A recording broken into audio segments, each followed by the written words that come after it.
Hey everybody, this is Kara. And this is Ed. And this is your day's dumpster fire. Where we don't celebrate humanity's successes, but its most fantastic failures. Perfect. Did it. Didn't forget. Play. Oh dear. Wow. That was short.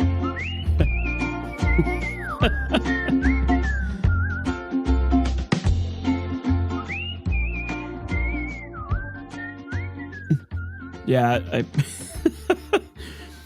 I think I have a little bit too much head time on the modified, shortened intro. I may have to play with that because it's like I click on it and then it waits like 5 seconds and then it starts playing. That's fine. We'll figure it out. Yeah. We got a humdinger of a topic for you guys. Yo, I'm proud of this one. Yeah, this one's gonna be a beast, man. And it's gonna be a little heavier. Like the last one we did was Marv's bulldozer, which depending on the perspective you took, it was a dumpster fire for Marv or it's a dumpster fire for the town. Thankfully nobody got hurt, and there's some stuff that you can kind of laugh at because it's like a hillbilly on a rampage. But this topic, this one is going to be I think it's the pinnacle of dumpster fires for the 60s and going into the 70s. I agree.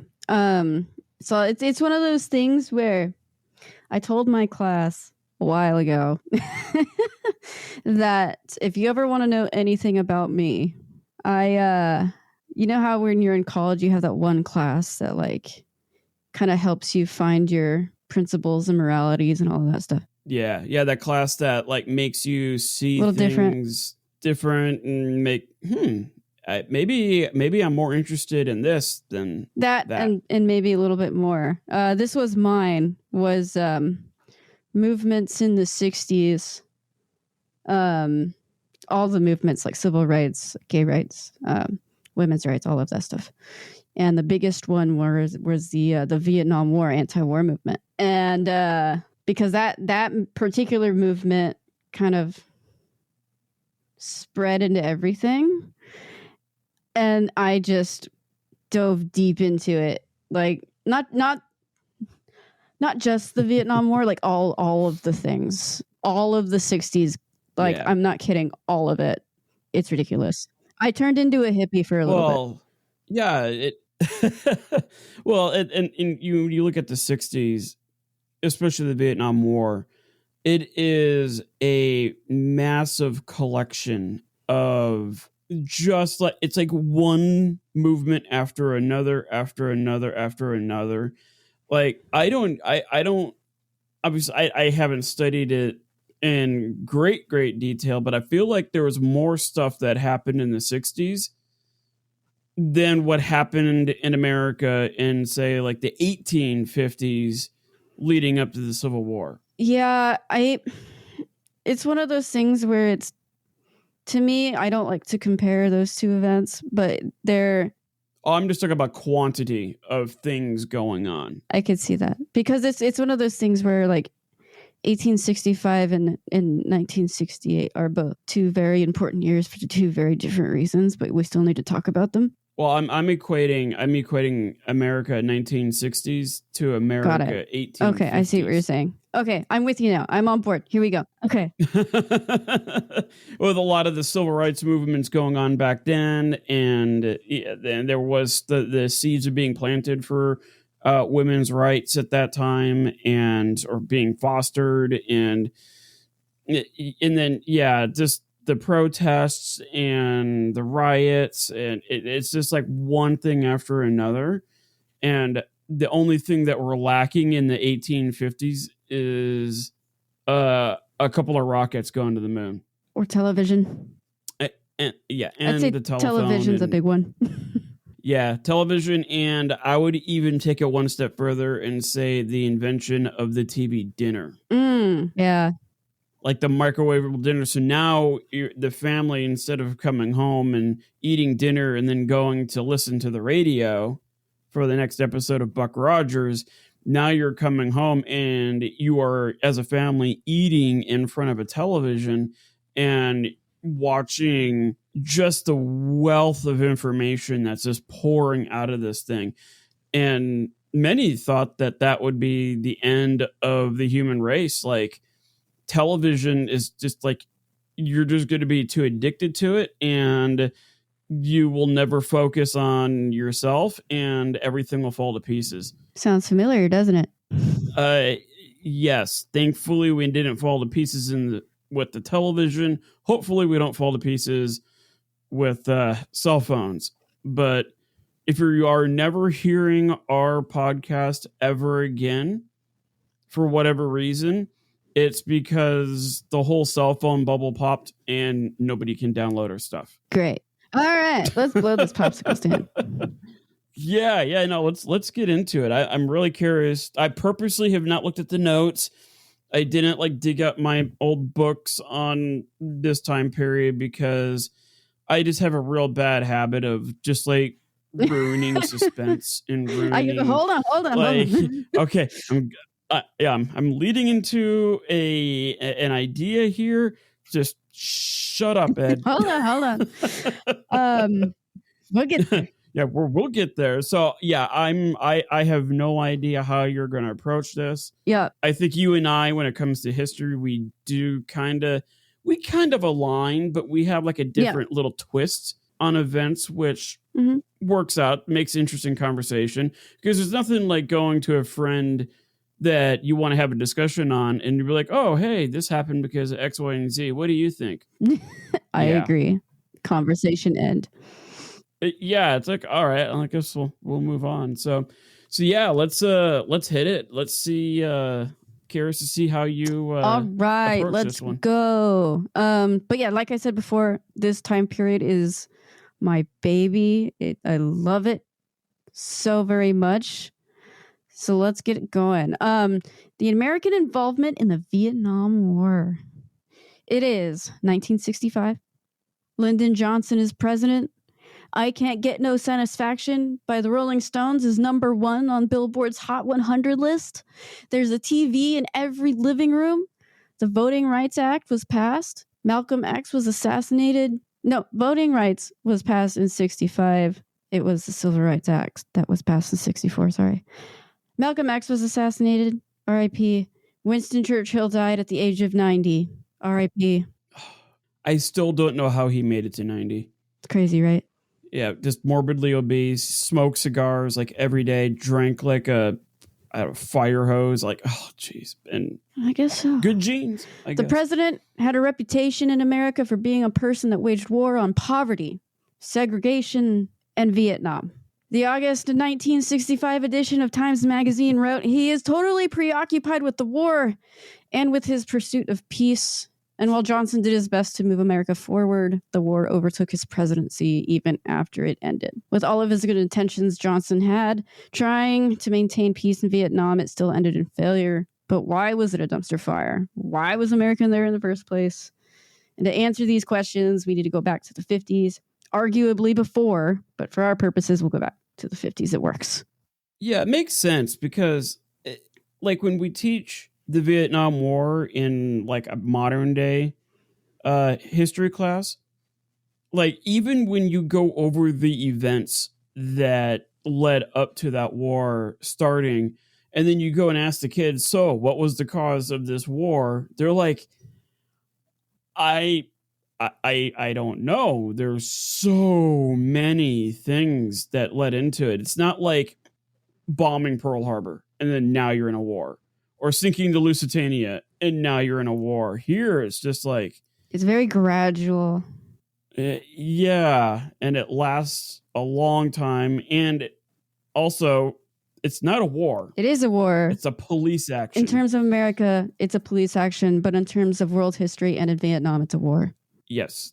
Well, and the only reason why I mention it is because when it's a police action, there are certain constraints that the military has to adhere to. Whereas if it is voted by Congress to be a war, then it's now total war. Everything is at the military's disposal to do whatever is necessary. Here, there was a great emphasis on at least maintaining a degree of humanitarian need and stuff like that. Whereas before, in like World War II, they don't care. Just blow the crap out of everything. Yeah, we're not doing all that. There's reasons for that. Yeah, but it's still, yes, it is a war. There was enough people there. Enough people died. It's a war. So we're going to start with the effects of the Cold War. So the Cold War, darkened cover, Soviet Russia, the Red Scare, McCarthyism. Today, the fear of the Cold War seems really overblown. Like, you look back at it, you're like, wow, why? And in some ways, to be fair, it probably was taken too far, especially with McCarthyism and people losing their jobs and their livelihood and all of that stuff for no reason. Well, and both my uncle, because my uncle was born in the late 40s, and my dad was born in 54.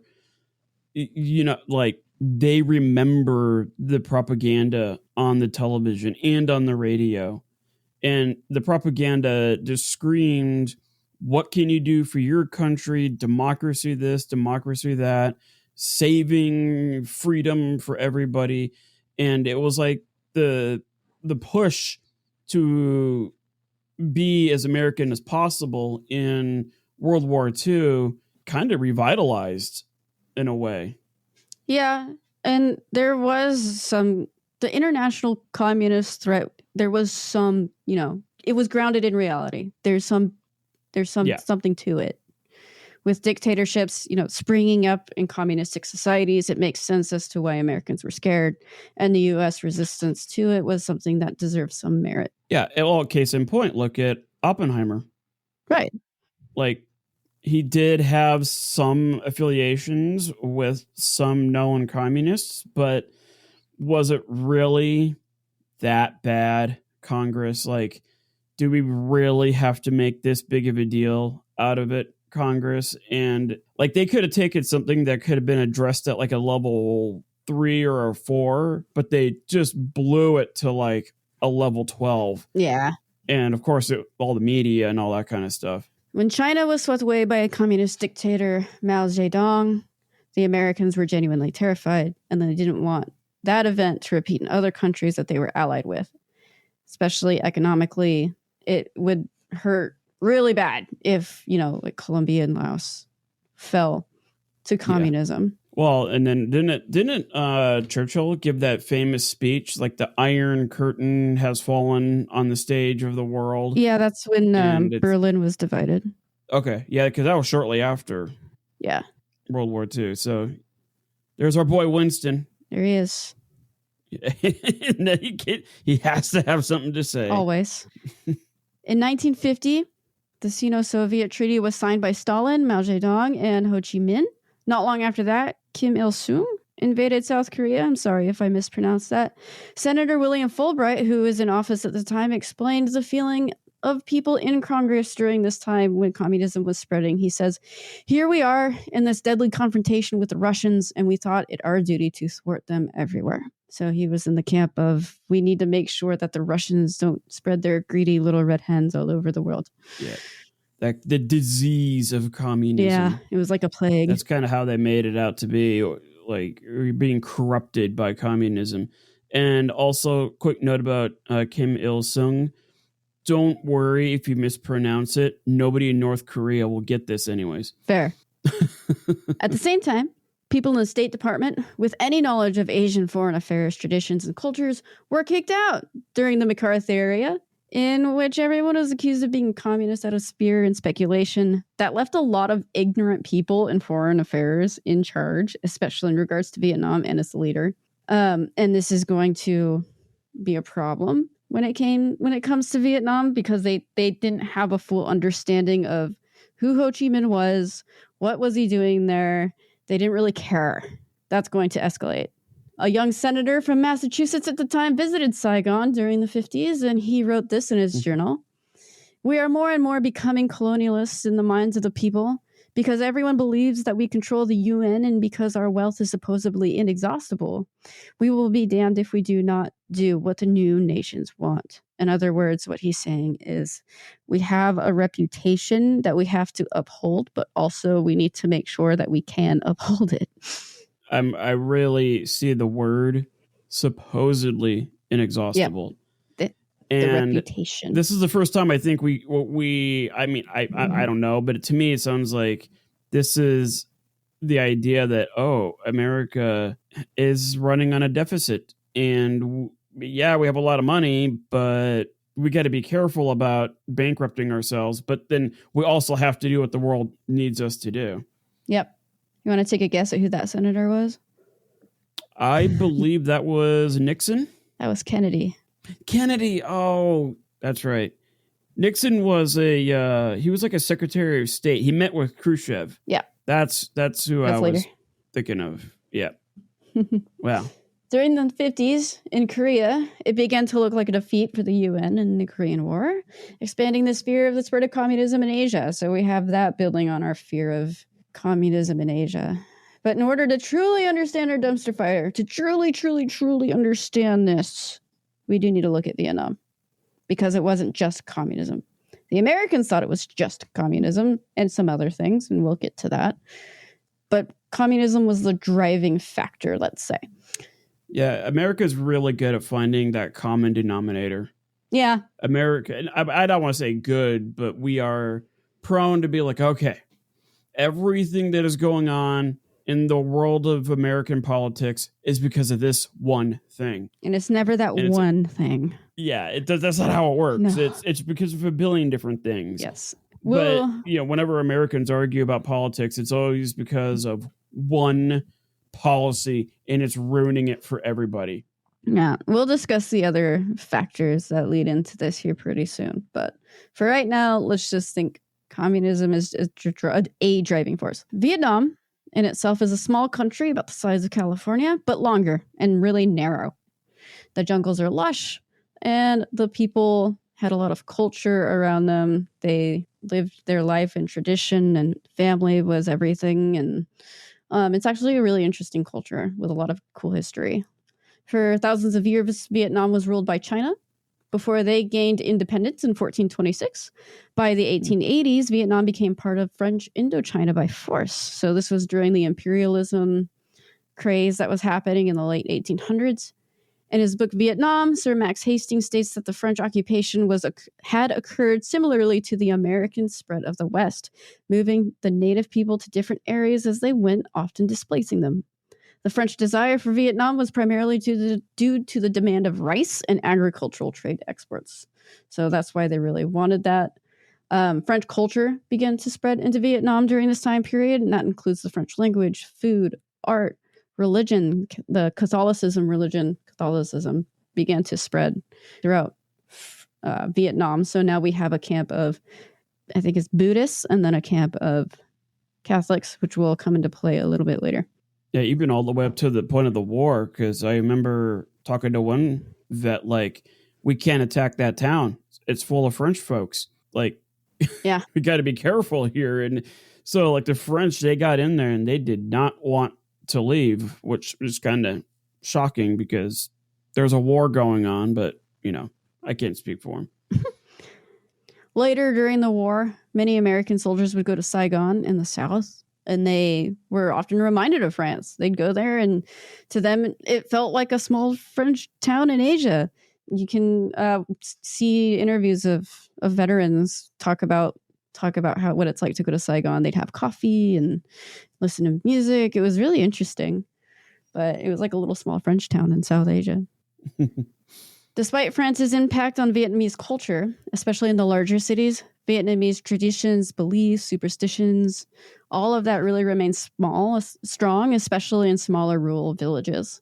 So while in the big cities you had a lot of French influence, you still had a lot of the traditional Vietnamese culture really hanging in there. As you can imagine, with these differences, revolts were pretty common throughout Vietnam while under French rule.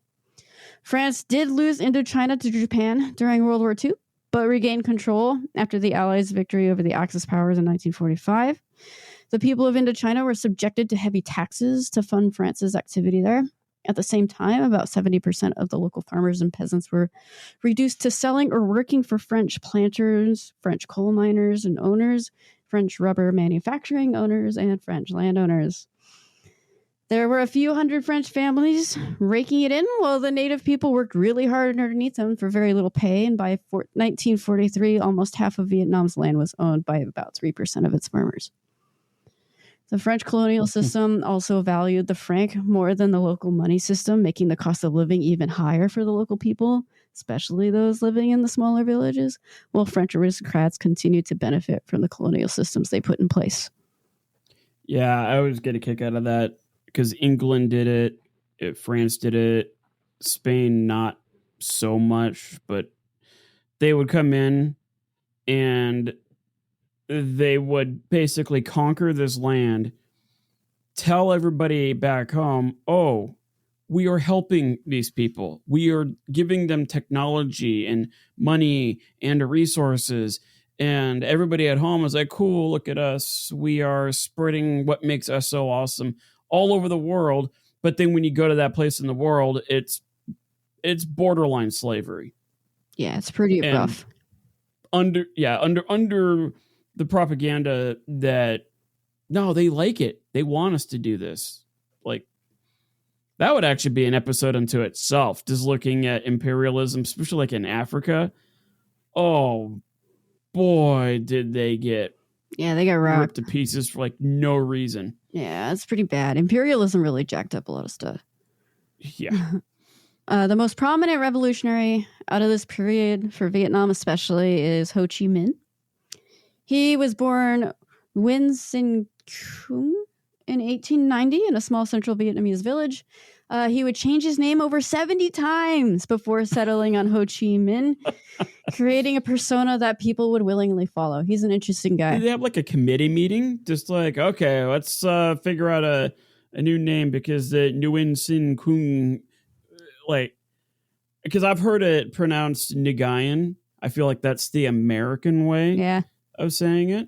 But I've known some Vietnamese folks and they it's like Nguyen. Yeah. Nguyen. That's how I've always heard it. Oh yeah? Okay. I feel like they had to just sit down and be like, okay, let's meet up with a different name. All 70 different names. Right. He was an interesting dude. Yeah. In the eyes of American politicians in 1950, the first Indochina War was alarming. They believed that they were seeing the domino theory go into effect right before their eyes. The domino effect is essentially one Asian country, for some reason it's in Asia, but one Asian country falls to communism, all of the others follow. So that was Eisenhower who came up with that, I believe. It was either Eisenhower. Yeah. I think it was Eisenhower. And he... that sounds like an Eisenhower thing to do. Yeah, and he kind of put into place this idea that if one falls, all of the others are going to follow, so we have to stop this one. This one happened to be Vietnam. What they didn't realize is that Vietnam, all they wanted to do was get out from under the French's rule. They just wanted to be independent. The U.S. decides to send a huge amount of money to aid France. The reason for this is the Vietnamese, Ho Chi Minh in particular, had gone to summits and meetings with the U.S. and Britain and all of these other places asking for help to be supported for their independence, and they all basically ignored him. So he decided to go to Russia and China, and they gladly gave him the support. Yep, and we're kind of seeing that today. Certain countries are aligning with certain countries because they were ignored by one part of the world. So then there you go to a competitor and be like, hey, we need help. Sure thing.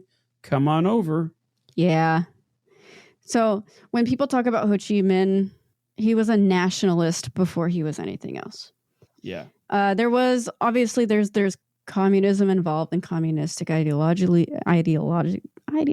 involved. But he was a nationalist first.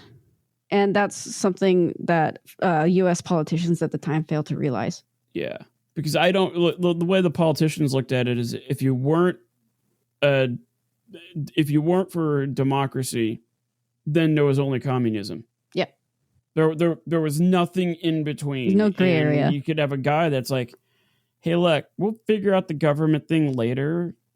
I just want my country. I really just want independence. Like, that's it. Yeah, that's all I'm looking for. You guys can figure that stuff out. Can I just get my country? Yeah. And then go from there. But that's why the U.S. backed France instead of Vietnam initially, is because Ho Chi Minh got aid from communistic governments. So the U.S. decided to send huge amounts of money to France, and they're now basically financing the conflict for the French. And it essentially tied them to Vietnam financially, even after the conflict ended in 1954. So Vietnam technically won the Indochina War in 1954, but it's still going to continue. Like, it's not over yet. Aiding the French was a decision that was based on the fears of communism, like you said. But there was also people who did not think that was the best decision. It was brought up in Congress that the French were losing the war because they refused to offer the Vietnamese any reasonable option in negotiations. So there was discussions and there was conversations about how this could be handled better. It was just those who were afraid of communism won out this time. Yeah, and like, don't forget, the early 1950s, America was dealing with the Korean War. Correct. So it was like basically America had to spearhead in the whole Asian region. Like, America had to spearhead all this either financially or with boots on the ground.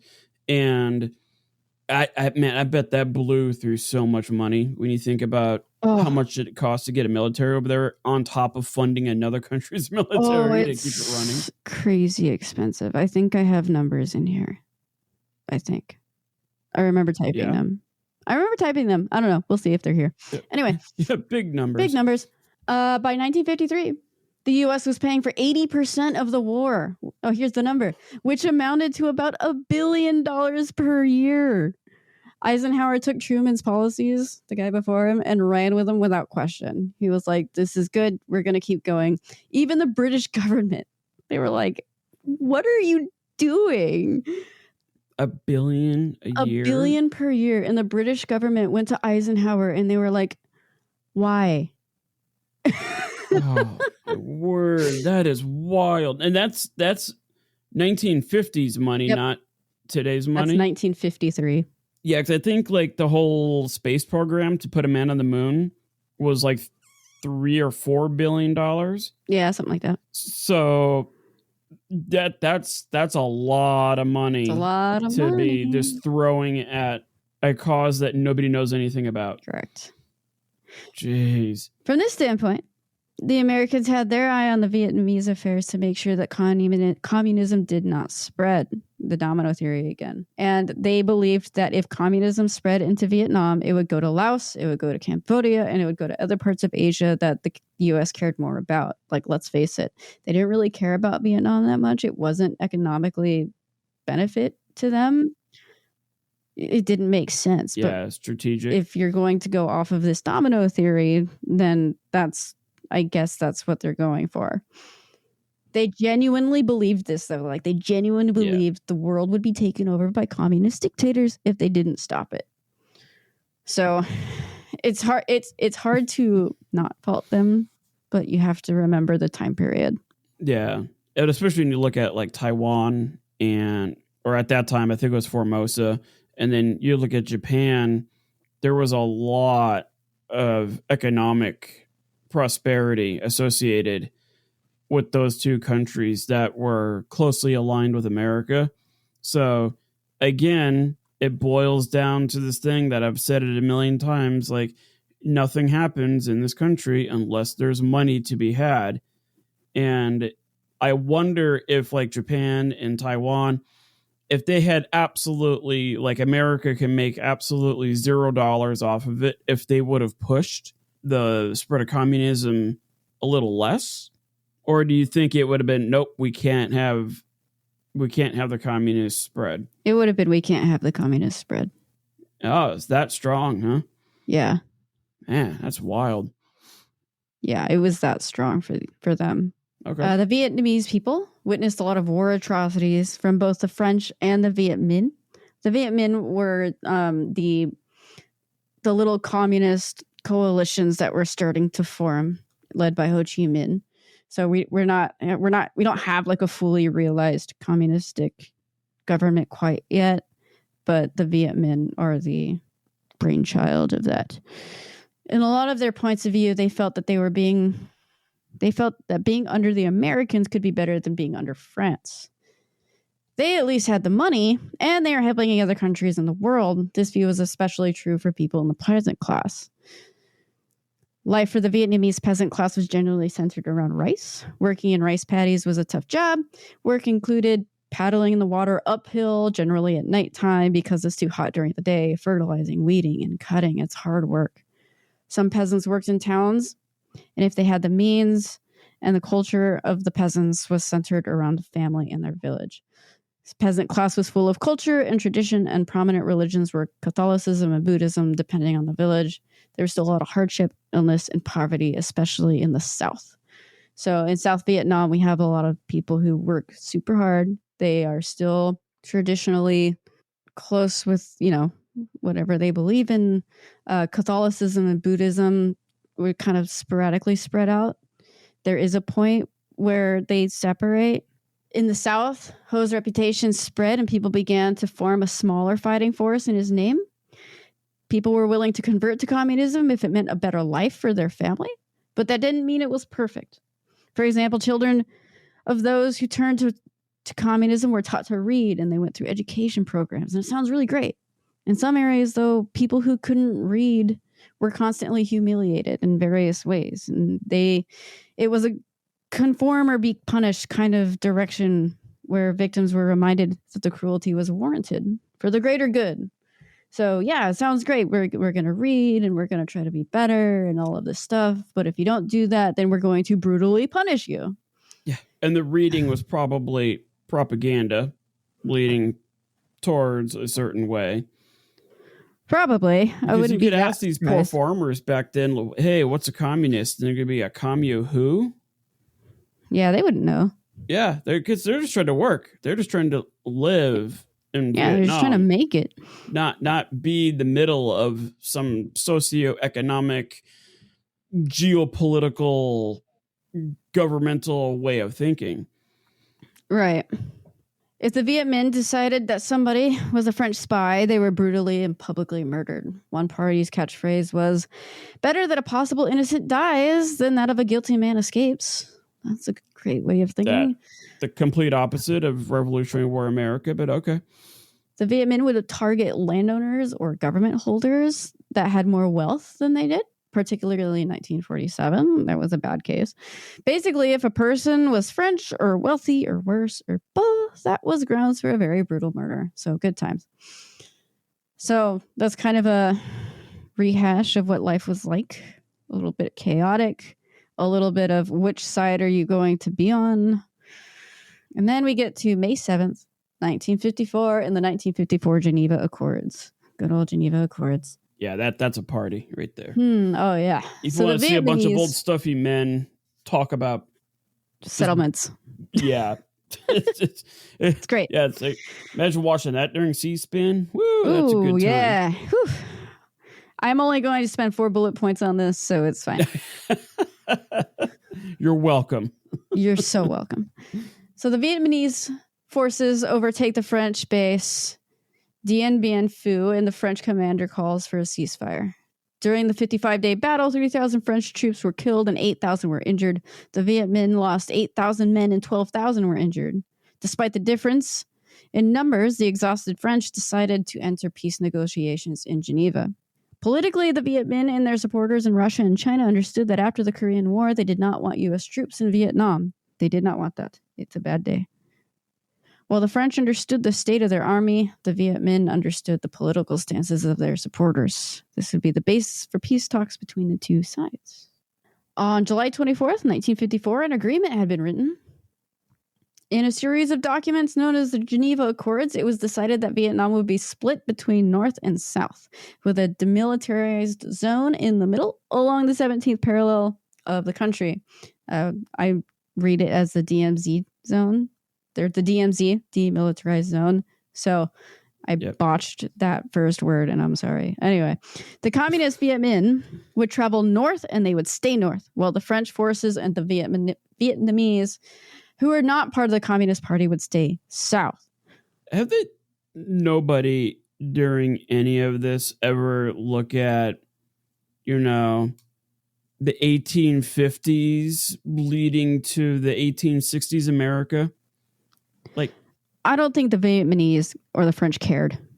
Yeah, that's probably true. I just find it funny. Like, guys, did you know that there was a time period where this is how it, like, making a north and the south, it doesn't work? Not for cohesive government, that's for sure.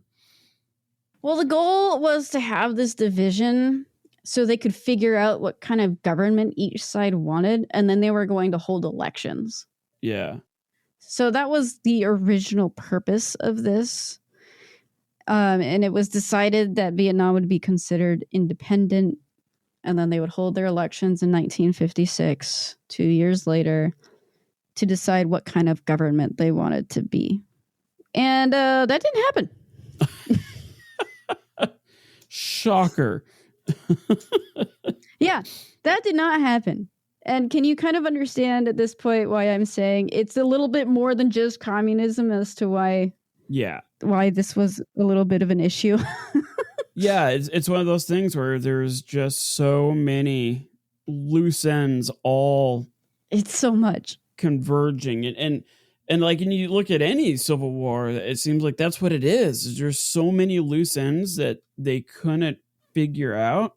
I know, like in America, it was predominantly slavery, but there was a lot of little things like, you know, state representation in Congress and population and vote counts and taxes and all that stuff. But like, it was mostly the issue of slavery. But here it's like the same exact thing, just not necessarily about slavery, but just so many loose ends that they couldn't figure out an answer to, so kill each other. Yeah. Well, I have to say the South isn't that great as much as the North isn't that great. And here's why. Yeah, that didn't help the American cause, that's for sure. It's a bad deal all the way around, man. Yeah. The America kind of got lied to a lot. I don't know if they got lied to, though. Really? They knew. Oh. In 1954, South Vietnam chose Ngo Dinh Diem as their prime minister. Diem was interesting. He was based in Saigon and consistently pushed to have more control in the north despite the agreements made by the Accords. It's also important to note that the Americans did not agree with the Accords, and they allowed them with the urging of Churchill. The U.S. There's our boy. So I just want to note that right now, the U.S. did not like the Accords. The U.S., now still supporting South Vietnam financially, sent statesmen to aid Diem while waiting for the elections to occur. Diem began to take control of the South, fully funded by the U.S. government. And during this period, Diem refused to meet with the Viet Minh to discuss elections, claiming that he will not allow them to happen. Instead, Diem held separate elections in the South, now referring to his side of the division as the Republic of Vietnam. These elections were not supervised internationally, as originally planned, and in Saigon, about 450,000 people were registered to vote in these elections. This math doesn't math. Diem claimed that 600,000 votes were marked for him, and he was declared the president of the Republic of Vietnam. And with that, we now have a Democratic Republic Vietnam in the north, with its capital in Hanoi. Kind of like the Democratic Republic of North Korea. Yeah, that's pretty much very similar, with its capital in Hanoi. Yeah, like kind of like Putin, where he gets reelected with like a 99.8% approval rating. Like, it's the same thing. I'm pretty sure that's not how that works in reality, but hey, man, you do you, I guess. Yeah. So in the north, we have the Democratic Republic of Vietnam, and in the south, we have the Republic of Vietnam in Saigon. As of right now, historians believe that the elections were held per the accords. Ho Chi Minh would have won 80% of the vote. Which is probably why the Americans would not want the accords to happen. Yeah. About 1 million anti-communist Vietnamese fled south, many of them Catholic, while about 50,000 Viet Minh fighters and their families went north. So that's where we see that separation. And we have a lot of Catholic Vietnamese in the south and a lot of Buddhist Vietnamese in the north. Yep. A majority of South Vietnam was Buddhist, but there was a section of Catholic believers in South Vietnam. Got that backwards, sorry. Diem was a Catholic, and this led to issues during his rule before he was executed during a coup.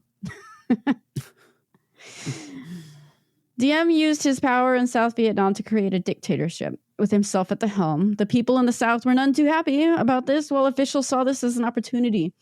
Under Diem, life for the peasants returned to what it was under France, and in some ways it was worse. Taxes and rent prices went higher, and there was brutality against anyone who was thought to support the communists in the North. So I'm starting to see why the Americans were like, okay, I guess we'll support this guy. The people in the South began to revolt, and in the North, the communist government felt it was time to aid the peasants, using the Ho Chi Minh Trail to get south. It's a trail that goes from North Vietnam through Laos and Cambodia down to South Vietnam. And they used that trail throughout the entire war. Guerrilla warfare eventually broke out between Diem's armed forces, known as the Army of the Republic of Vietnam, or I will be calling them ARVN because it's easier, ARVN, and the peasant communists team up under the name of the National Liberation Front, or the NLF, or the Viet Cong. I think some people get confused with this little part, and I did for a minute too, but it's South Vietnam's army is ARVN, and then you have the NVA, which is the North Vietnam Army. And those guys think of them as the official communist army of the North. And then you have the NLF, or the Viet Cong. And those are the guys who go down south, or those are the guys who are already down south against the Southern Vietnam group. So those are the It's almost three. like there's like separate wars being fought in a way. Kinda. I view it more as the Viet Cong are like the inside man for the North. Yeah. So. Yeah. I guess I was kind of viewing it kind of like in World War II, you had the Nazis and then you had the German army.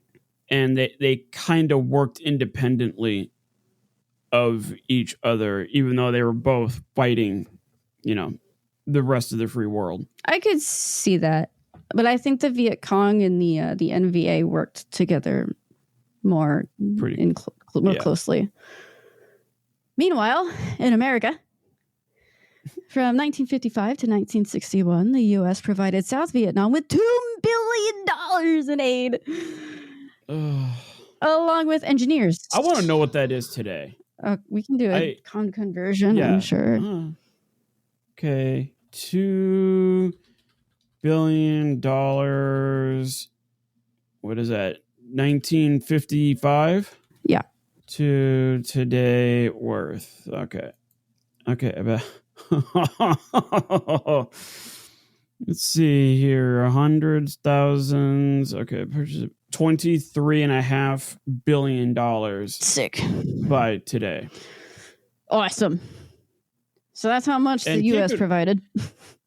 Well, and keep in mind, too, the $2 billion back then is generated from a much smaller population. So, like, if you think about it, okay, yeah, $23.5 billion is a lot of money, but it's not as great. It gets diluted over the fact that we have 350 million Americans. Back then, the population wasn't like that. So for them to fund $23 billion, it is a lot tougher. Like, the taxes on it is not a 1-to-1, quite like what one would think. Yeah. So, in other words, the $2 billion hit the Americans' paychecks a lot harder than the $23 billion hitting it today. They also sent engineers, they sent scientists, advisors, professionals to attempt to help rebuild South Vietnam. So during the time that Diem was ruling, I guess, the U.S. was sending him all this stuff. U.S. officials called this effort a miracle, but it wasn't exactly that. I've never heard of a dumpster fire called a miracle before. Well, it's a first for everything. Because didn't he turn around and sell a lot of that stuff and do some really shady, kind of like with the warlords in Africa? We give them food and then they turn around and sell it to buy guns to control their people. And we'll get there. Yeah, Diem did all sorts of really shady things. Yeah, it's a good time. $85 million per year was spent on ARVN, but the Army still suffered from manpower shortages in all of the rankings. Those who were commanders were inexperienced. Financial aid avoided economic collapse, but there was little to no industrial improvement outside of Saigon, with no effort to improve the lives of the peasants, who made up 90% of the population. So yes, he went and spent it all on I don't know what, but not for what the money was intended for. It probably would have been better if America was going to throw billions of dollars into something, just put it in a trash can, just light it on fire. Pretty much. Because, and you know none of that's accounted for today. Probably not. Nobody knows what that really went to. Yeah. Well, in the U.S., a new president would take the helm in early 1961. John F. Kennedy, that Massachusetts senator that we talked about earlier, he won by a very small margin. I don't know if people remember that, but he actually won by a tiny bit. And he would take the presidency. JFK had definitely a more understanding approach to foreign policy. That was his jam. In 1962, the American military initiated limited air operations within South Vietnam in an effort to offer air support for the South Vietnamese forces to destroy suspected Viet Cong bases and spray herbicides, such as Agent Orange, to eliminate the jungle cover. So the point was to try and get some of that jungle cover plant life nonsense out of the way so they could see what they were doing. Yep. But it actually caused a lot of damage. It was a bad deal. Agent Orange is another episode unto itself. That's a whole thing. I'm not going to get into it. Just, remember the name. Yeah. In Vietnam, Diem was attempting to reform the economy to appease Americans, while at the same time enacting new measures of repression against his people. His actions were met with Buddhist protests. So there's a really famous photograph about this. These protests were largely street demonstrations, and monks would sit crisscross applesauce and set themselves on fire. This is called self-immolation. Their message was... They would dump gasoline all over themselves first, and then that's rough. Yeah, it's rough, but they had a purpose. Yeah. Their message was that of protest against Diem's rule and the implication of his actions. I feel though I would just resort to sending letters. Me, I'm a letter sending kind of guy. I'm not a dump gasoline and light myself on fire kind of guy. That's a very... I don't think I would have the resolve to do that. I wouldn't either. I was just going to say that's a very American approach, just to write an angry letter. Yeah. Squeaky wheel gets all the grease. Very British, very American. On November 1st, the South Vietnam Army, led by generals, overthrew Diem's government, killing him and his brother during the coup. The coup itself shocked Kennedy, who began to worry about America's position at Vietnam.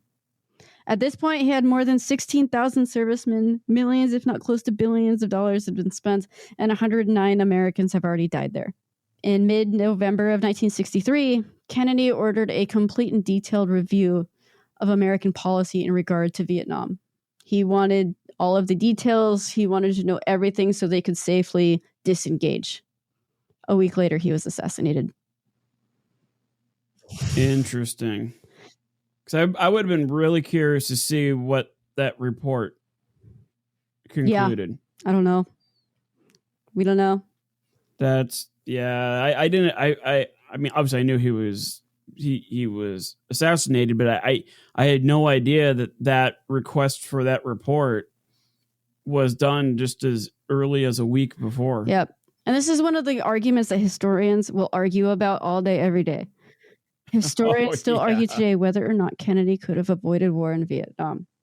We don't have a solid or affirmative answer, at least right now. People are still reading into it. People are still uncovering things. Historians are still working on it. But most agree that he probably would have ended up putting troops on the ground there, or he would have found a way to back out. Like, those are the two camps that historians sit in, either one or the other. But we don't really know because he died. Yeah. It's rough, right? Adding fuel. And then when you look at that like coincidence, right, of happening so close to each other, of requesting the report and then dying, that is just food for conspiracy theories. I'm not going to talk about this, but it definitely is. Like, the man on the grassy knoll and the other shooter. Oh, that's a whole other thing. Forward and to the right. That one's a whole other nonsense of craziness. All right. So after Kennedy died, Lyndon Johnson assumed the presidential post as per his vice presidential duty on November 22nd, 1963.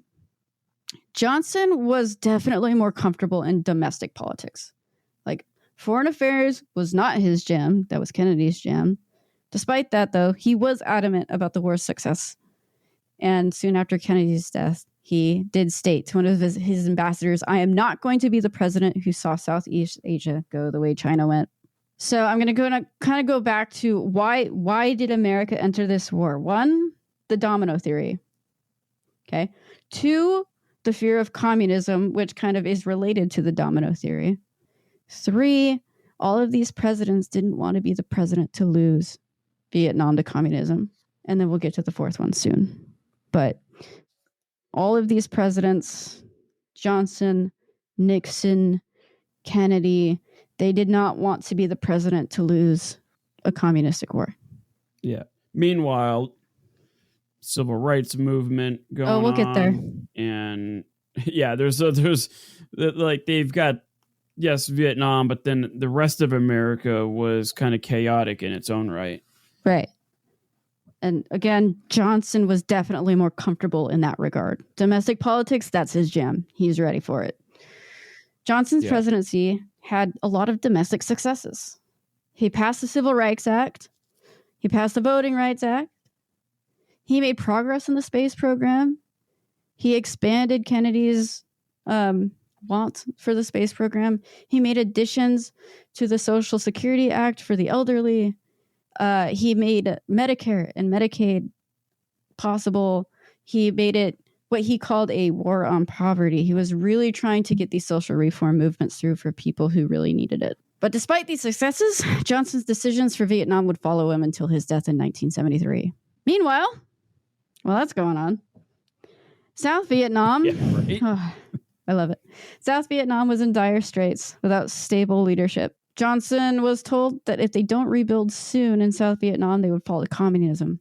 And despite this, Johnson was reluctant to send troops to Vietnam for the duration of his first year in office. So there were conversations, even back in 64 and 65, there were conversations of sending troops out there. And I know that historians have answered this question before, like why would it be a victory if they had sent troops before and like went total war? Probably. But also you're thinking about fully attacking a country protected by Russia and China, which could cause World War III, plus nukes. So there's a lot of things that they talked about, but they didn't do because of outside forces that they didn't want to deal with. Well, and I also wonder if there was any sort of like policy of appeasement. Like was there any conversations between, say, like America and Britain talking to the Soviet Union and China and be like, okay, let's do like what we did in Europe and just split it up. Whoever wants to be with you guys, cool. The rest can stay with us. I feel like I mean, obviously, we know what happened the last time the world went down the path of the policy of appeasement.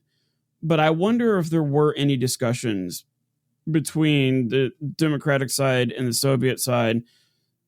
Hey, let's work this out. But do you think it was just too few people falling on deaf ears? There could have been. I think if you think about after the Cuban Missile Crisis, there was that little brief stint of maybe we can work something out. I could see that being a possibility.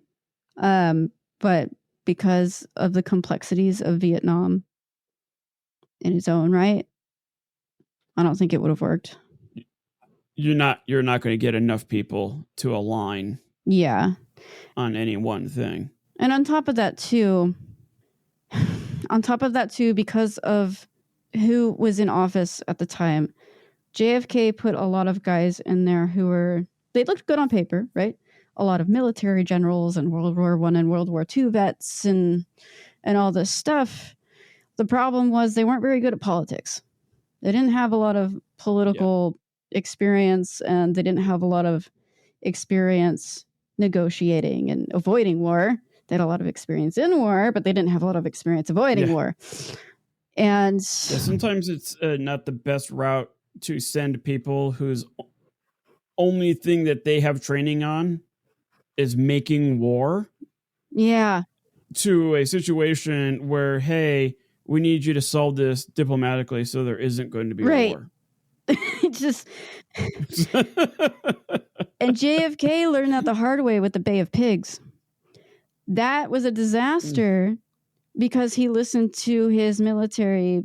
Well, he listened to his advisors who have a military background. When he died, Johnson inherited those advisors, and those are the people Johnson is listening to. In all fairness, I don't think a lot of vice presidents are kept in the inner circle that the president sits and I have in. a lot of respect for Johnson. I think he did his best with what he had, and I think he did a lot of good, and it's just that this whole Vietnam thing really overshadowed what he was trying to do. Yeah. So. Yeah, I could agree with that. It's like Neville Chamberlain. He actually, I think he kind of did a lot of good things, but the whole appeasement thing and Hitler just didn't work. Doing his own thing kind of messed everything up. Which begs the question then, it's like, okay, you look at somebody like Churchill who, listened to, episode 2 or 3 of like Churchill sank. He failed horribly in World War I, but he somehow came out of it. How does somebody like Johnson, who is doing really, really, really good things at home, but he's kind of floundering overseas, like how does he change that reputation like Winston Churchill did? Oh, he tried. Yeah, I bet. We'll get there, and I will tell you exactly what happened because it's 1968, baby. But for now, in 64, by late spring, the Viet Cong forces began to show a lot more strength in the South, and they were aiding the communist forces for the NVA. Very much so. So now the Viet Cong are starting to gain some strength. The NVA are starting to gain strength. And South Vietnam is in utter chaos because they just went through a coup and lost a leader. It's good stuff. That's where we're at. In August of... Yeah, I think I had he was an international political theorist. I saw him at a dinner party I was at one time. And he said that America, pretty good at fighting wars. America's pretty good at overtaking, a country that was once a villain or an enemy, but America does not do a good job of reconstituting it. Like America historically has always struggled to take over a country that was once an enemy and reshape it because they want to make it look like America. Yeah. When the key is to do like what Alexander the Great did and be like, okay, I beat you guys, but I need you all to stay in your places and keep doing what you're doing. Yeah, pay your taxes. That's all I care about. Just do you. Exactly. Yeah. Meanwhile, America wanted to like, it's probably a little early, but put a McDonald's on every corner and a Circle K and make them like everybody in Vietnam or before South Korea be the American Joe when they didn't want to be. Yeah, I could see that. Yeah. In August of 1964, the North Vietnamese bombed the USS Maddox with torpedoes. This event urged Johnson to approve and expand airstrikes in North Vietnam while giving special attention to the Ho Chi Minh Trail. The goal was to disrupt manpower and supplies from the NLF to the Viet Cong in the south. So what happened was this USS Maddox was putting around, and the North Vietnamese who regularly circulated that area saw them and hit them with a torpedo. And then, Okay. Johnson decided to respond with some air attacks. And on March 2nd, 1965, after a Viet Cong attack on a U.S. air base called Pleiku, I probably said that wrong, but it sounds fun, the Johnson administration began a bombing campaign in an effort to show the might of the U.S. military, while at the same time trying to force North Vietnam to surrender. Yeah. Slow down their supply chain and boost South Vietnamese morale. So they're hitting this Ho Chi Minh Trail pretty hard. They're trying to scare off essentially the North Vietnam forces, and this comes to the fourth reason, I guess, or a fifth reason maybe, why America entered this war the way they did.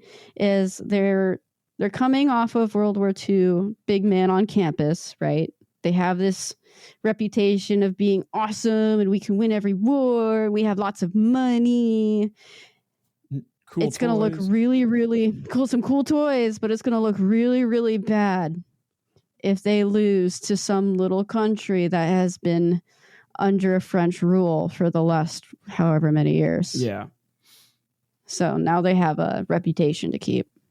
Well, and elections to win. Oh, yeah. There's a lot of personal political decisions being made as well. And that's going to come to the forefront in a couple years. Bombs weren't the only substances dropped during 64 and 65. Napalm was also dropped in 64 and 65. Napalm was a jelly-like gasoline substance that was dropped throughout Vietnam. Napalm essentially stuck to the skin and then it melted the flesh. It's really nasty stuff. If you ever want horror images in your brain, look up napalm. Yeah. It's terrible. Yeah, I am shocked that napalm bombs were not considered against the Geneva Convention. Right? They did say like phosphorus grenades, America couldn't use those, but America could use napalm, and it is truly horrific. It's nasty, stuff. Nasty stuff. It's like a 55-gallon oil drum with filled with like gelatinous jet fuel. So it burns really, really, really hot, and it burns for a long time. And if you get it on your skin, it has the same consistency as like strawberry jam. It doesn't come off. It is, yeah. I have an uncle who was a B-52 bomber in Vietnam, and he said that it kind of looked like when you're so high up in the air, it looked like glowing caterpillars on the ground because each one of these detonations could be over like a mile long. Yeah, and then imagine how many 55-gallon oil drums can fit inside of a B-52 bomber, and you're just dumping all that out in one area. It's just, it must be an impressive sight to see. Yeah. But no, thank you. But the Viet Cong, I think they were prepared because they had tunnels. Yeah, we'll get there. We're almost there. Okay. So this March bombing campaign is called Operation Rolling Thunder. It lasted from 1965 and it ended in 1968. For North Vietnam, they were aided by the Soviet Union and China, and they were able to construct an air defense system using anti-aircraft artillery, bomb-proof tunnels. They built roads overnight all over the country, and this was super effective. Like, this worked really well. The North Vietnamese shot down hundreds of American planes. Pilots and airmen made up of a majority of POWs captured by the NBA and the Viet Cong. So This was like one of those things where we planned it and it's a good idea, but it didn't work very well. Yeah, and they also did away with cavalry. The cavalry had turned into helicopters. Oh, yeah, cavalry was done away with before World War II. Yeah. Well, back then it was the closest thing you would get would be like tanks and stuff like that. But here, now these helicopters, these Hueys, they could come in and drop hundreds of men strategically and tactically in one place and then get out of there.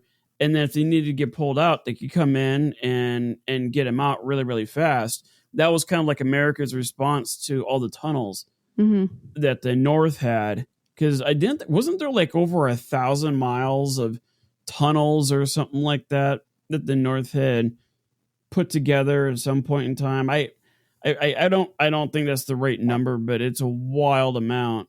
And they could move people all over the place. Yeah, there were lots of tunnels and hidey holes, and the Ho Chi Minh Trail was the biggest one. Yeah, traps and then at the same time, North Vietnam used Rolling Thunder for propaganda. Basically, they said they're dropping bombs on us as well as napalm, and they're hitting civilians too. They don't care who they hit, and in a way, they're kind of right. You're muted. You're muted. There we go. There you go. I was on mute. Yeah, it's okay. Go me. But yeah, it's not like there was going to be collateral damage. It's not like a napalm bomb is very surgical in its accuracy, kind of like a nuclear bomb. If you're plus or minus 10 feet with a nuclear bomb, it doesn't matter. Same thing with napalm. And the Viet Cong, they did a very good job of mixing like women and children in with their military forces, which then made it a lot harder for Americans to bomb. Like, you just didn't want to bomb an entire Viet Cong camp because there would be a lot of civilians in there as well. Yeah. And I will say too, this war on both sides had a lot of war atrocities happening. Yeah. So while, yes, there's a lot of collateral damage, it's also fair to say that they're kind of right. Yeah. I think on both sides, it's really ugly. Yeah, and this was a war all about creativity. What new thing can you come up with to really hurt the other side? Yeah. And it's boy, did Americans suffer a lot of losses because of that. Yeah, it's kind of like World War I is the definition of that. Yeah. So I guess you could kind of compare those two wars in that regard. But yeah, I mean, historians today still argue over the morality and the effectiveness of Rolling Thunder for those reasons. Yep. All right. 1965. After Rolling Thunder, well, during Rolling Thunder, I should say. Concerned about the Viet Cong response to the Rolling Thunder operation, General Westmoreland requested 2 Marine infantry units to defend Air Force bases at Da Nang. Sorry. Okay, cool. Maxwell Taylor did not like this idea of sending troops. He didn't believe that it was sustainable to have combat troops fight a guerrilla war on the other side of the world. Despite Taylor's reservations, the U.S. did send troops to Da Nang on March 8th, 1965. It's important to note that arguments in Washington had been ongoing about sending troops in Vietnam since 1954. It was a decision that had been in the air for 11 years, and it was a decision that was not taken lightly. So sending troops, boots on the ground, that is very different than aiding and sending money. Yeah. So this was like a big deal. In 1965, the general population in the U.S. was supportive of this decision. Many people believed that the U.S. military was a military that could not be defeated, and it was their heroic duty to protect the world from communism, and that's how they sold it. In reality, those making the decisions were fully aware of the risks this decision posed to them, and they were very careful in what information they gave the media and the public. Oh, yeah. Despite the general... Yeah. Go ahead.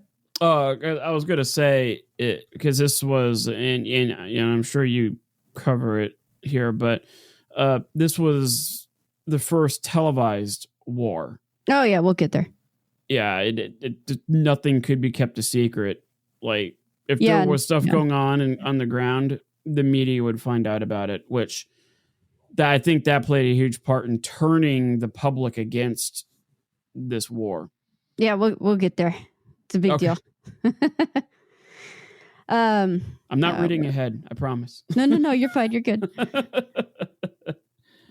Despite the general opinion of the people, there were protests, and protests really came up more frequently during the civil rights movement in the early 60s, late 50s. And then people began to protest about other things on top of civil rights. So now people are protesting for, like, on college campuses, it was free speech for a little bit. And then civil rights is always a through line. And then people are starting to protest the war. And there was a particular protest early on in March. There was a march on Washington, and it was made up of 12,000 college students. And it had occurred early May of 1965. So not too long after the troops were sent to Vietnam, and this led to a 5-day pause of bombing to appease the protests before they just continued bombing again. I mean, hey, 5 days. Did they announce, like, hey, we'll have 5 days of peace, or did they just kind of stop it and just say, hey, we're stopping it, and then after 5 days they kind of ramped it back up? Or did they agree, like, okay, guys, 5 days, no more bombing?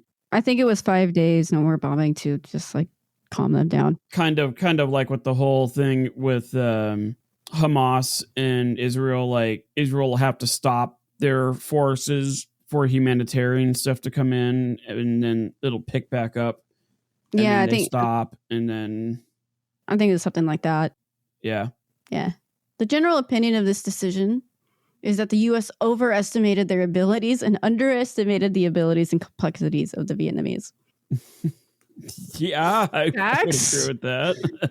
Once in Vietnam, the American troops had to get used to their ARVN counterparts and the Vietnamese culture. So can you imagine the American boy from Kansas dropping into Vietnam, and the weather is hot, it's muggy and gross, the language was different, the culture is very alien. And at the same time, for the South Vietnamese, the Americans stood out really, really well. They're tall, hairy, sweaty men walking around, big white guys. Yeah. Some black guys thrown in there, some Hispanic guys. Like, this is a war that's actually more diverse than people make it out to be, but you can still point them out. Like, oh, there's the American. Yeah. Whereas, like, the Vietnamese, the North and the South were the same people. Yeah.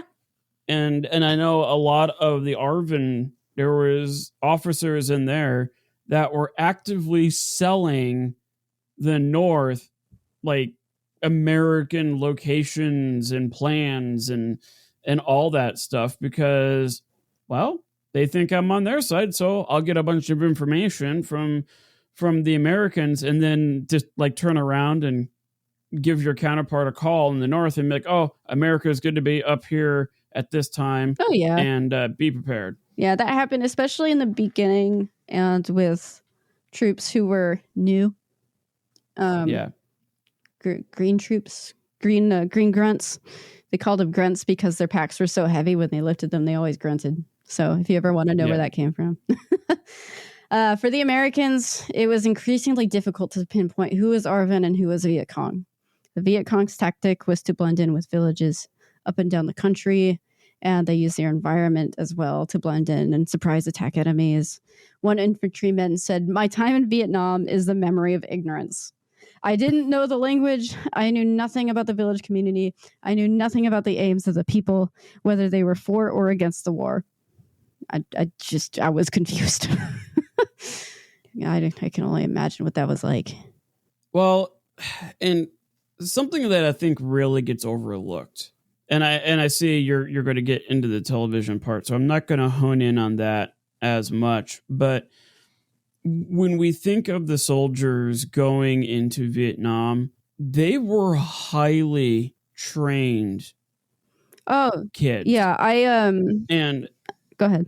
and they when they got in there, like the first real major battle of Vietnam, like forces against forces, was Ia Drang, where an entire division of Viet Cong buried in these tunnels in this mountain fought one battalion of American air cavalry, and it was like 400 men against like 6,000.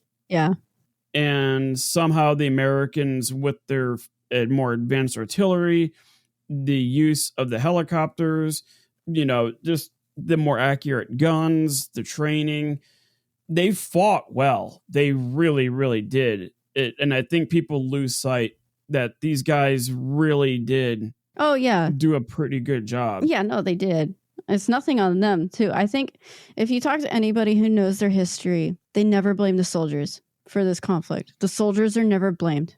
I kind of disagree with that. Okay. One of they did studies on suicide rates, and suicide rates for soldiers coming home from Vietnam were the highest ever because they were called baby killers and all that stuff. Hold on. Let me clarify. If you talk to somebody today who knows their history, then they're not going to blame the soldiers. But yes, if you're going to talk about contemporary people, when they got home, they were treated really poorly. Yeah, like they were considered nothing like the Americans in World War II, and and even World War II vets were highly critical of returning Vietnamese soldiers because it's like, I defeated the Japanese. Vietnam isn't anywhere technologically advanced as Japanese. What's wrong with you? And a lot of these men who came home were basically told that they were failures, that they're the worst generation, they can't amount to anything. But in reality, they did a really good job when it came to like actual fighting. Yeah. But there's a lot of stuff going on behind the scenes that ruined it for them. Oh yeah, like that's another really complicated thing about this war is that when they came back, and we can talk about this later, but when they came back, you had a lot of the population who hated them, and then you had a lot of the population that supported them. Yeah. And during this time period, America was divided on this issue, and they were divided on this issue even after the issue was no longer an issue. Yeah. It's just like, it's crazy the divides that happened during this time period. Yeah, because compared to World War II, every was united. Soldier was a hero. Yep. Like everybody, like America was victorious. America is unstoppable, like you mentioned earlier. Like everybody should become an American. It's fantastic. Meanwhile, these guys are coming home after their government failed them, and abstract weird policies and rules that they weren't allowed to break, and some other weird incentives, like giving somebody a raise if they take a certain hill. Then officers started making really bad decisions, and like they were failed in so many regards. And then they come home and they're treated this way.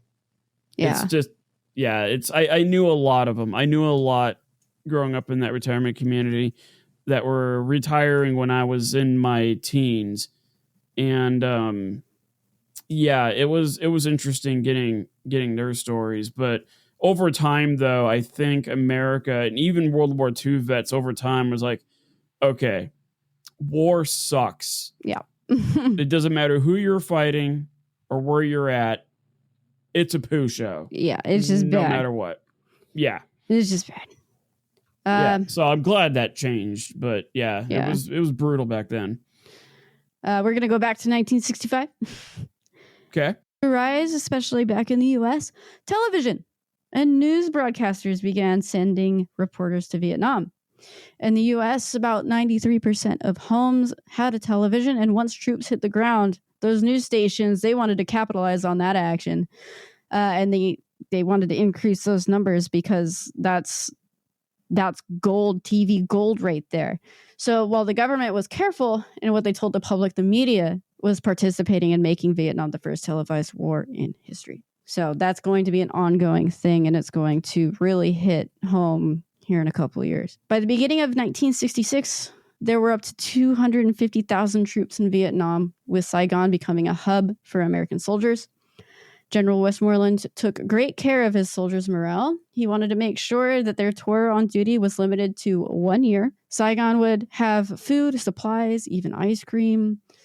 Still, Vietnam was a place that was extremely unfamiliar and really scary for a lot of soldiers fighting. Washington continued to bomb Vietnam. Westmoreland began his war of attrition in Vietnam.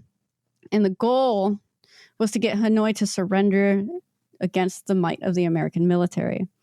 So we have Westmoreland going ham, and then we have Washington also going ham, and the point was to try to get the North to surrender. But here's the thing. The North is supported by Russia and China, and they're also, they're on the defense, so they're automatically going to be a favor. Well, yeah, and the Vietnamese, I think they understood the value of a strategic retreat. Yeah.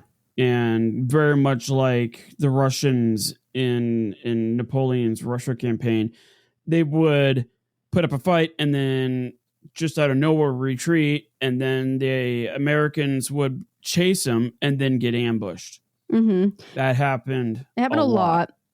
And I do also want to note, too, that the way it used to be taught is, and I think the reputation this war has is, everybody was Viet Cong and everybody was hiding and popping out of holes. But it was really a mix of both pitched battle and guerrilla warfare. It was a mix of both. Yeah. Like the NVA, the North Vietnamese army, they were in uniform. You could point them out. You could see who they were. So it not the entire NVA army was, in foxholes and popping out of tunnels and stuff. It was a little bit of both. And I think that was strategically more valuable to them than if it were like entirely guerrilla warfare. Yeah. The Viet Cong was very much into the guerrilla warfare part. Like that was their jam. Yeah. And then the NVA was more classically trained, I guess. Yeah. They were the ones that fought. A lot of those leaders were the ones that fought the French like 10 years prior. Yeah. So by 1966, ARVN was running out of men, and it was on the brink of collapse. The U.S. forces were put in a position to make up for it. But despite the amount of U.S. men entering South Vietnam, the Viet Cong and the North Vietnamese proved to be a worthy opponent again and again and again. And at the same time, we are also starting to see the draft come in. So now we're getting men who don't really want to be there. Yeah. A number of American air missions by helicopter proved to be failures, as they were easy targets and they were shot down by rockets and grenades. On top of that, land battles proved to be very difficult. Marching troops were often ambushed and outmatched in the jungle terrain. And at the same time, NVA fighters targeted artillery fire bases throughout South Vietnam in attempts to limit ARVN and U.S. resources. So they're getting hammered. Yeah, I think I understand what you mean by the helicopters proving to be failures. They just weren't effective. Well, I don't know. They were bullet magnets, that's for sure, and they were very delicate bullet magnets, just because of the how they were engineered. But they did a really good job getting soldiers in and out. So if you were injured as an American in Vietnam, chances are you stood a good chance of getting into a helicopter and getting out.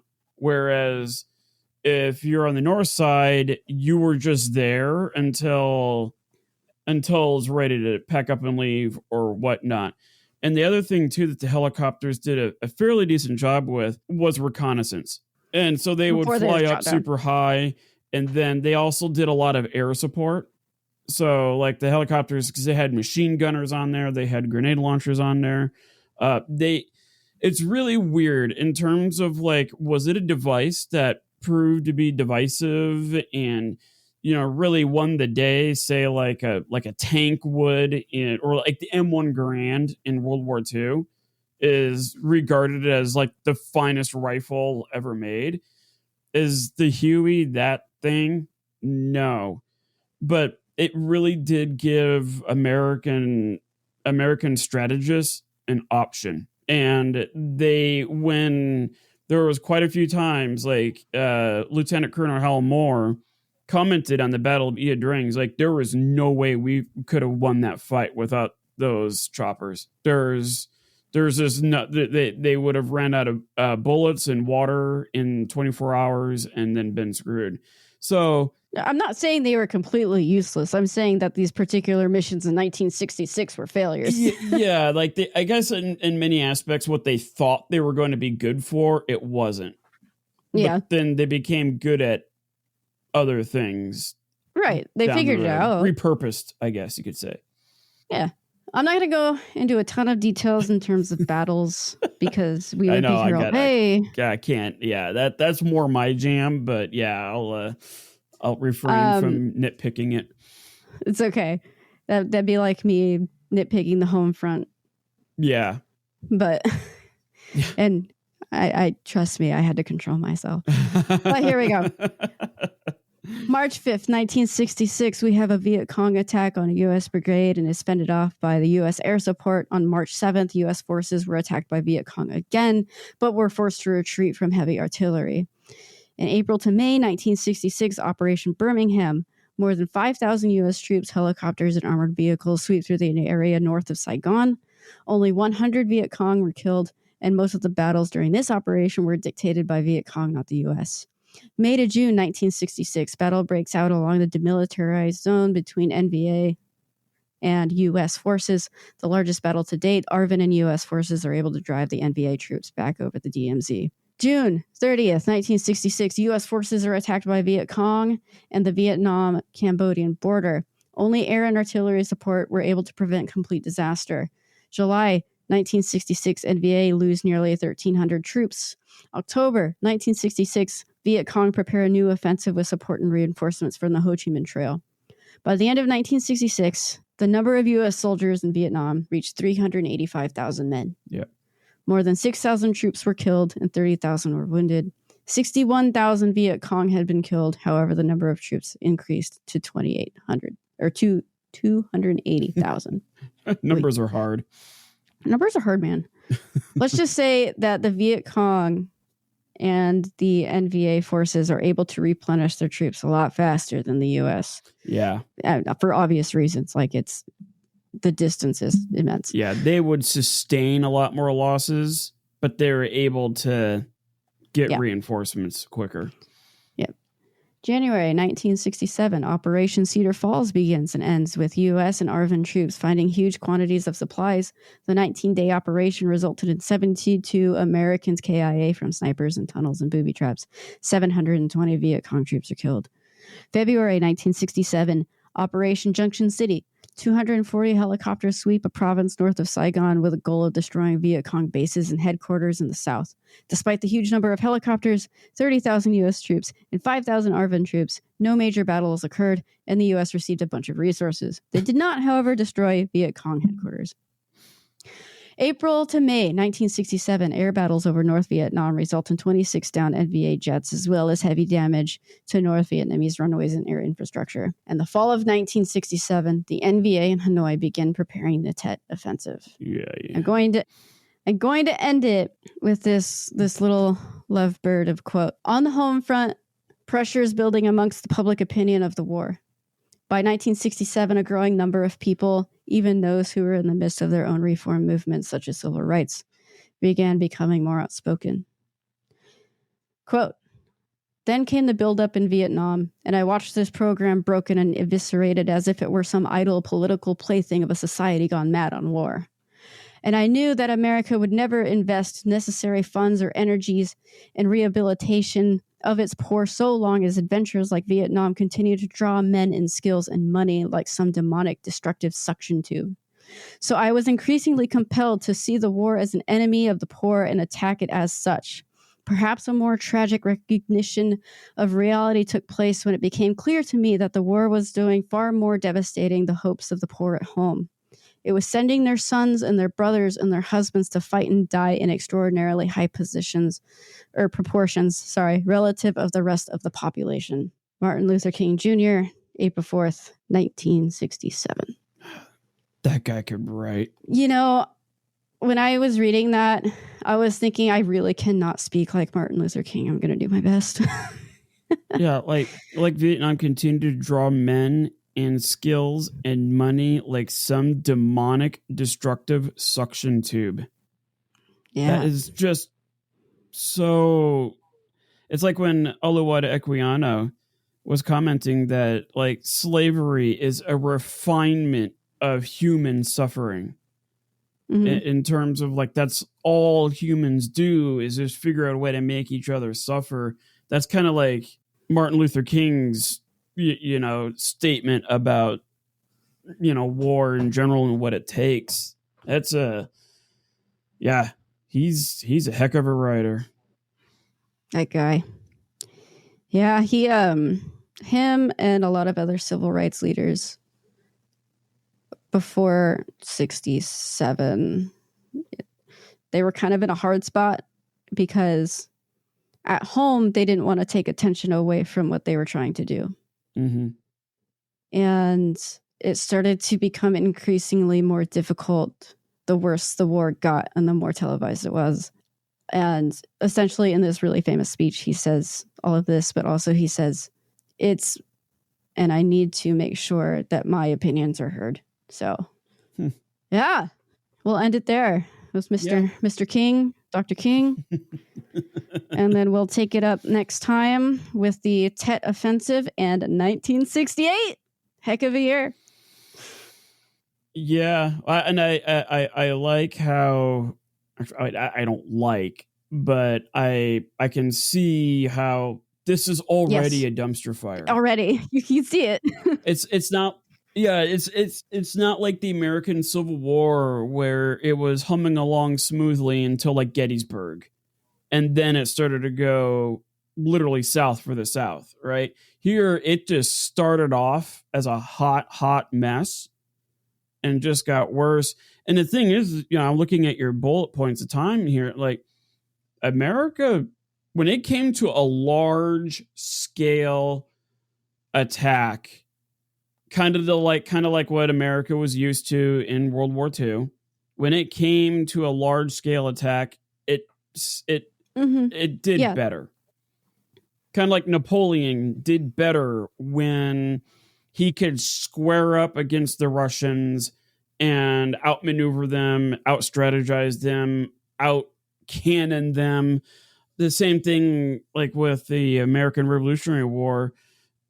Washington, if he tried to get all of his men to square up against the British always won. But then the defending side would be forced to think differently and look at more creative ways. And what we see is, the NVA and the Viet Cong are like, there's no way we can beat America in a large scale attack. So we're going to demoralize them. And we're going to make it, any victory they do get is going to just be a nightmare. I think I would argue too that it's cultural. Yeah. I'd say it's, they had to be creative, but I'd also say it's a cultural thing. Because they're fighting for their own freedom. They're fighting for their own freedom, and they're fighting the way they know how. And a lot of historians that I've been reading and watching, they'll say America's not biggest, but one of America's problems was that they were trying to fight an American war. Yeah. Somewhere where they shouldn't have been fighting an American war. Yeah. Oh, what is that line from the Batman movie, the last one, Dark Knight Rises, where Bane is fighting Batman in that like sewer bridge thingy, and he makes a comment in there as he's just beating Batman to a pulp.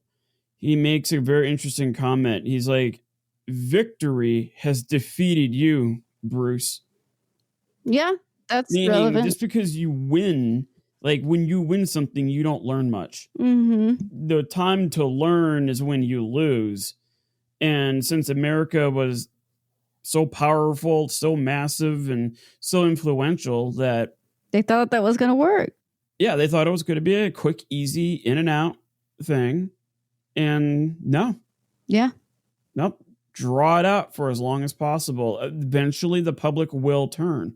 I remember when Bush, the Iraqi freedom after 9/11, every American was on board with absolutely teaching the Middle East a massive lesson.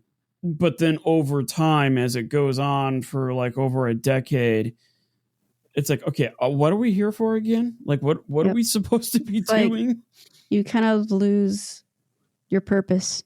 Yeah, it goes from a act of like purpose and drive and sense of nationalism and pride to like monotony, mundane.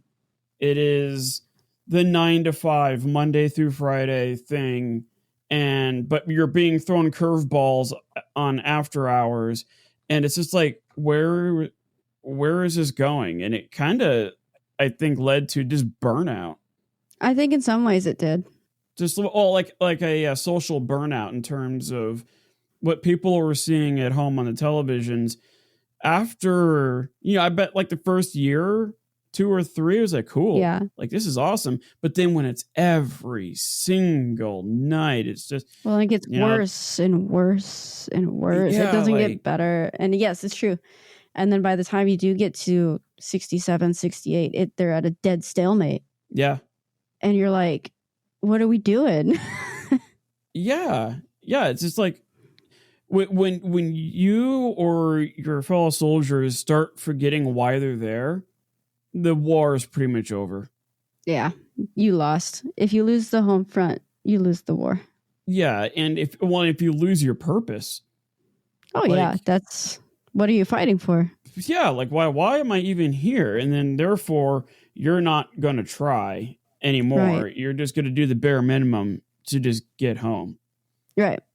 Which is something that we're kind of seeing with like Ukraine. We're starting to see like Russian soldiers, because it's being drawn out for like the 3rd year now. Like we're seeing more and more Russian soldiers. It's like, why? What are we doing? Like, meanwhile, Ukraine is like, we're defending our home. And so like, who knows how that's going to turn out, but it is, we see this time and time again. Look at Thermopylae, 300 purpose-driven Spartans against, tens of thousands. And they did a lot more damage to the Persians than they lost. Yeah. Isn't it cool that we have enough episodes behind us where we can start seeing trends in history now? And like, I'm kind of getting a basic idea of like what really makes a dumpster fire burn bright. Oh, like a yeah. Burn bright like a diamond. But yeah, I'm excited for the next part because that's my bread and butter. Yeah, no, that's awesome. That I'm really excited on how you approach that, and I didn't know how you were going to dance around Democrats and Republicans and all that kind of stuff. It really didn't matter. Nope, all that much. It doesn't. It really doesn't matter. Because even when we get to the election of 1968, it doesn't matter. Yeah. It's just choices that people are making. Yeah, I always thought this was a highly polarizing political thing, but I'm starting to see that it's not as much as maybe when it came to budgets and stuff like that. Maybe that was a little more partisan, but in terms of this whole fiasco, yeah, I could see why there's no point in even bringing them up. Yes. And the election of 64, it was Johnson and what was his name? Goldwater. Yeah, Barry Goldwater. Yeah. And Goldwater was very on the extreme side for the time period where, he didn't want to spend any money, and he didn't care about the civil rights movements and all of that stuff. And he was very, very extreme for the time. I could have gone into that, but I didn't have to because it's not really a part of this conversation. Yeah, like this narrative doesn't benefit from it. Yeah. But that I mean, and at the same time too, it's so long ago that it doesn't matter. Yeah. Yeah, that helps too, versus say 22 years ago. It was, that's still a little fresh on people's minds, especially if you're talking to a millennial. That's still with them. By the time we are in our 80s, it'll be kind of like the same thing. It's just like, yeah, we can move on from polarizing politics from the 2010s. Yeah. It's that is so 2010, not the cool thing that's happening now, whatever that will be. And at this time period too, it was, at least in my opinion, it was a little bit more defined by social politics, and it was a little more clear, I guess, for at least for me. Yeah. And I'm sure others, especially if you're living during the time period, it's not clear. If you're living during the time period and you're living through all of this nonsense, I can only imagine. Of course, you're going to have your opinions and you're going to have your thoughts and ideas, and you want to share them. Obviously, people are sharing them. People are marching. People are protesting. People are angry. People are upset. Yeah. Well, I learned, because I'm a huge World War II nut. Again, if you're a millennial, when a man turns 30, 35, his life revolves around smoking meats and barbecue and World War II history. That's how you can tell a man has hit his middle-aged time period. But I remember talking to World War II vets, and I was thinking, oh man, I'm going to learn all about the strategy and how the battles were fought and this and that. They had no idea. No. They literally were the worst source when it came to the big picture. Yeah, no. The big picture is a combination of a lot of little individual pictures. Yeah. Yeah. Now, if I wanted to know what it was like to be there, yeah, now that's a different story. But if I wanted to see how the Battle of Okinawa took place, you need maps, you need a textbook, you need a bigger picture. You're focusing on generals. You're not looking at Bob, who is on the ground trying not to get shot by Japanese snipers. They're not worried about the big picture. No. So that was one of those little life lessons that I learned early on. Oh, it's really tough to talk to these guys about the bigger picture. They don't know. They were just doing their job. Yeah, they're just doing their job. Right? Yeah. So, no, that's awesome. That's pretty good. I'm excited for the second part. So, ooh, me too. Yeah, I feel like I haven't even gotten to the juicy parts yet. Oh, there's so much. But we're gonna wrap it up here. Make sure you go to our Instagram feed. We got a little updating to do on it, but yeah, just look up the Days Dumpster Fire on Instagram. We're there. And I got, not I, but we also have our website, thedaysdumpsterfire.com. So make sure you hit that up. We're going to be updating that with a ton of new stuff.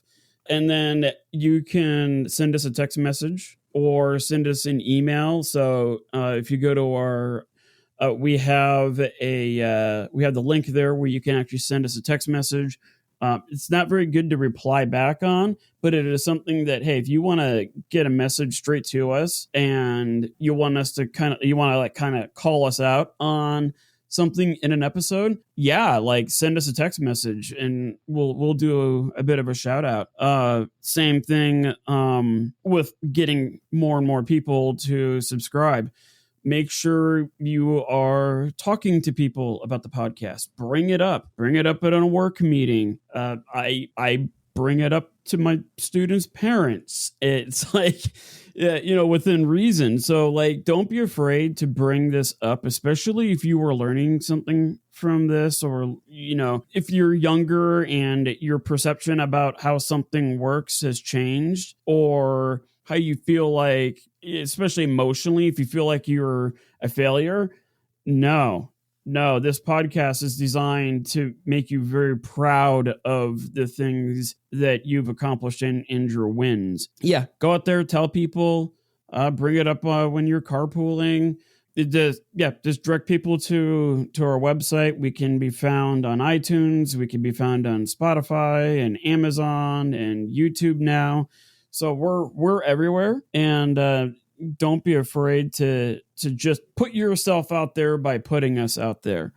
And then lastly, I've got a interesting episode I'm working on, not as big in scope as Care is here, but whenever you have former Nazi scientists making medications for pregnant women to help them feel better, yeah, you can pretty much assume that it's not going to go well. So that's what I've got coming up. I may also have my daughter on that one. We may even have Deja back. I know she's been off for a little bit.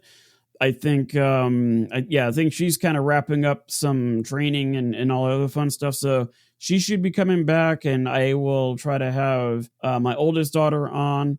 And that's all I got. Kara, do you want to add anything, like your artwork?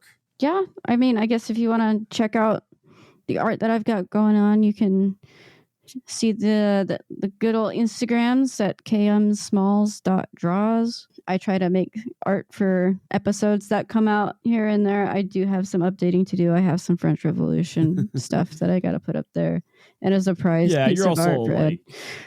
You're also doing stuff for family and it's Christmas season, so now I'm doing Christmas presents plus my Bob Dylan drawing for myself. So yes, there may be an AI picture or two. Ew, God, no. That would ruin my reputation as an artist. There is no AI imagery on that profile. Oh, no, not on your profile, but like maybe on our website. Why? Like, well, no! I don't know. Like, find a picture of like Richard Nixon riding a battle ostrich. Like oh boy. That's a discussion for another day. There are some podcasts that's like everything they do is AI generated, and that is a huge argument. If you're not in the podcasting community, that is a big topic right now. Is it okay to have AI design your entire show? Which, I don't know. That just feels weird to me. I don't like it. I personally don't like it. I'm not going to get into that, but I have my thoughts and feelings about AI. Yep. So thanks for joining us.